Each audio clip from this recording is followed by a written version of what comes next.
بسم اللہ الرحمن الرحیم۔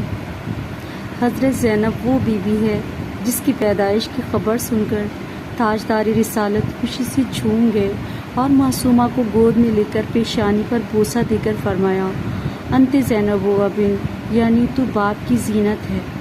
معصومہ نے نانا سے پہلے ہی روز یہ کلمہ سن کر اس فقرۂ فرمان مصطفیٰ کی وہ لاج رکھی کہ کائنات کی ہر مستور سے قربانی، اثار و علم و حلم، زاہد و تقوی، حیات و عفت، عبادت، سخاوت و کرامت، جلال و استقلال، اخلاق و کردار میں بڑھ گئیں۔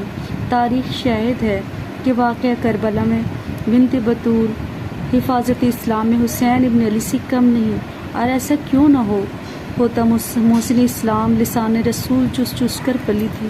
عورت کی بلندی کردار میں 4 ہستیوں کا حصہ ہوتا ہے۔ پہلا بچی ہو کر جس کی گود میں اس نے پرورش پائی ہے، وہ کیسے تھے؟ کیونکہ ماں باپ کی تربیت کا وجود انسانی کے نشو نما میں خاصا حصہ ہوتا ہے۔ دوسرا بیوی بن کر جس کی گھر میں رہی، اس کی شوہر کیسا تھا؟ کیونکہ شوہر کا کردار، اخلاق عورت کی اخلاقی سلطنت میں معاون محمد ہوتا ہے۔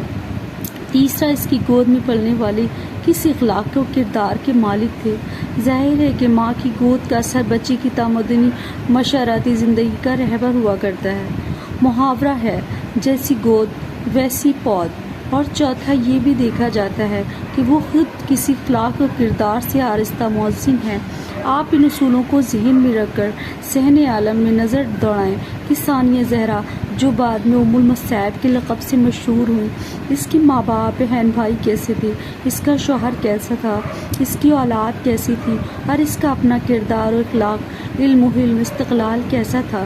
یقیناً پوری کائنات میں ان کمالات سے سرفراز آپ کو کوئی مستور نہ ملے گی۔ زینب سلام اللہ کی ماں ہے تو فاطمہ زہرا، جس کے دروازے پر آ کر ملائکہ جارو کش کرنے کو فخر سمجھتے تھے، جس کی چکیاں جبرائیل امین چلاتے تھے، جس بی بی کا طواف آیت انما یرید اللہ کرتی تھی۔ زینب اس ماں کی بیٹی ہے۔ مسلمانوں، زینب نے اس بی بی کو گود میں پرورش پائی ہے جس بی بی کی تعظیم کو رحمت للعالمین کھڑے ہو جایا کرتے تھے۔ اللہم صلی علی محمد و آل محمد۔ اگر میری ویڈیو اچھی لگی ہے تو لائک کریں، سبسکرائب ضرور کریں۔ شکریہ۔